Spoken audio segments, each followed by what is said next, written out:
Oh, I don't think that's good enough for the internet.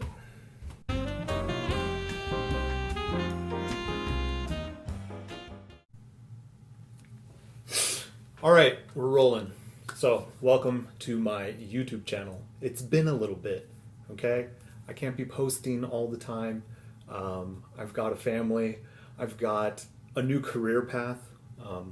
All of that and more coming up. So, if you don't know me, I'm Sean Hurlbert. I played saxophone for like forever, since, like all of you, since I was in middle school. And yeah, so that's been a huge part of my life. But recently, I have went back to school or gone back to school to pursue physical therapy as a new career.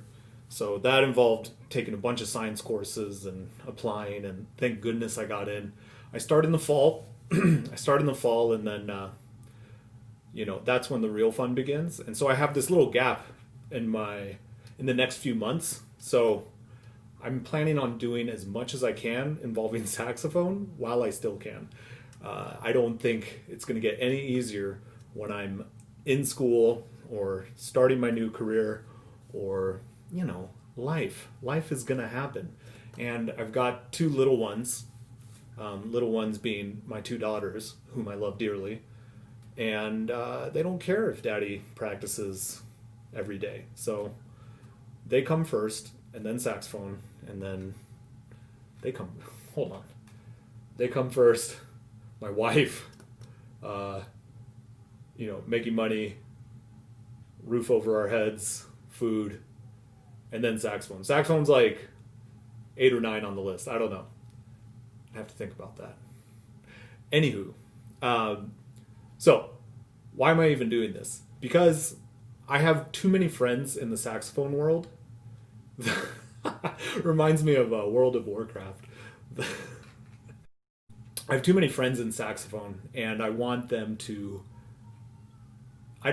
do anything. What I want me to do is to be actively involved in their lives, and so we can continue these friendships. Because, as good of friends as we are, I know how much of a grind it is to be a saxophone professor or professional musician or whatever.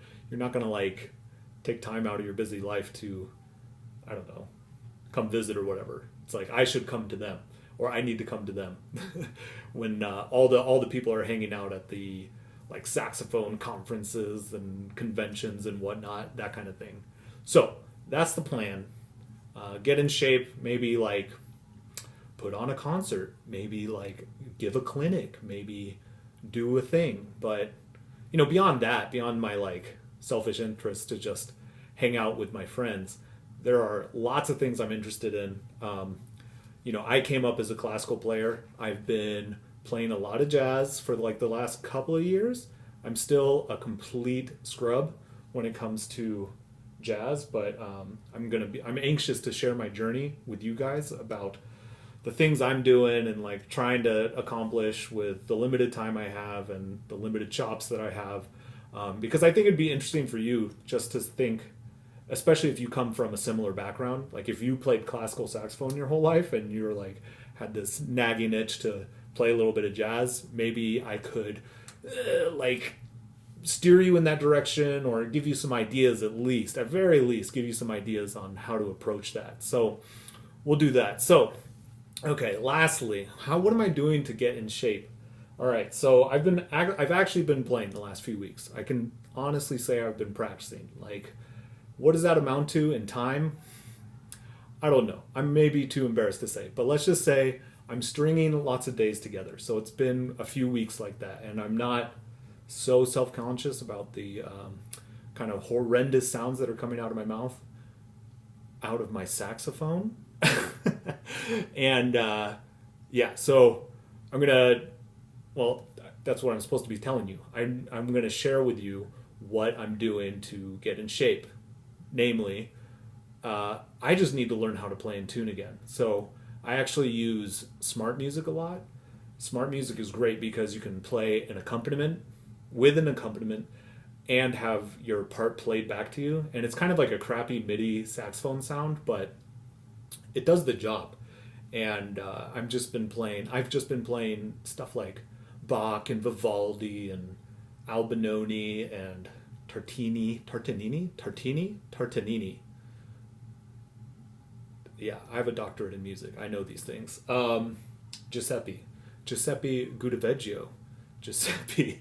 Anyway, so I've been doing that a lot. I've been playing a lot with that stuff, and it's hard, man. It's hard to play classical music on saxophone, and I think all of us get so bogged down with the new repertoire that we kind of forget how to play our instrument well.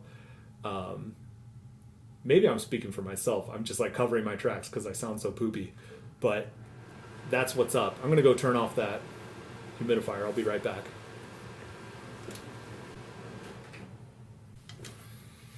Cat's out of the bag. You're in my basement. This is the basement. This is what I'm doing. So, okay. So I'm doing smart music. Maybe I can play some of that for you guys. Yeah, I can do that. So I'm going to warm up here and then try to play something for you guys.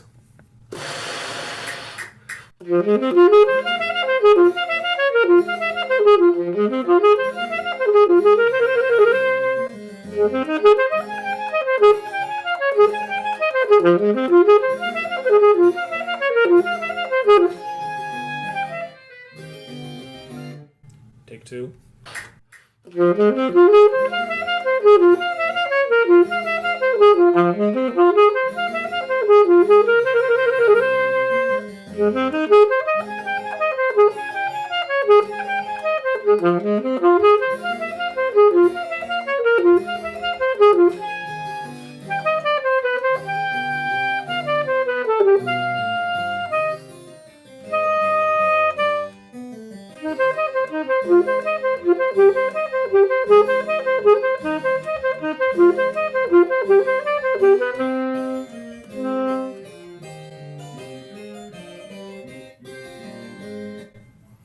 Oh, I don't think that's good enough for the internet.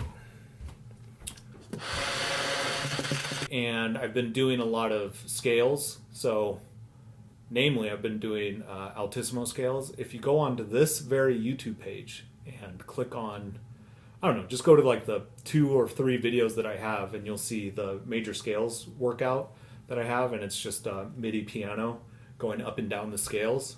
That's pretty useful, I find, for just finding kind of the even spot in the instrument. What do I mean by even? Like finding the even scale on your saxophone, like finding a way to play an even scale. And what do I mean by even? What do I mean by even? I mean playing in tune.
Oh, we got to do 3-octave scale.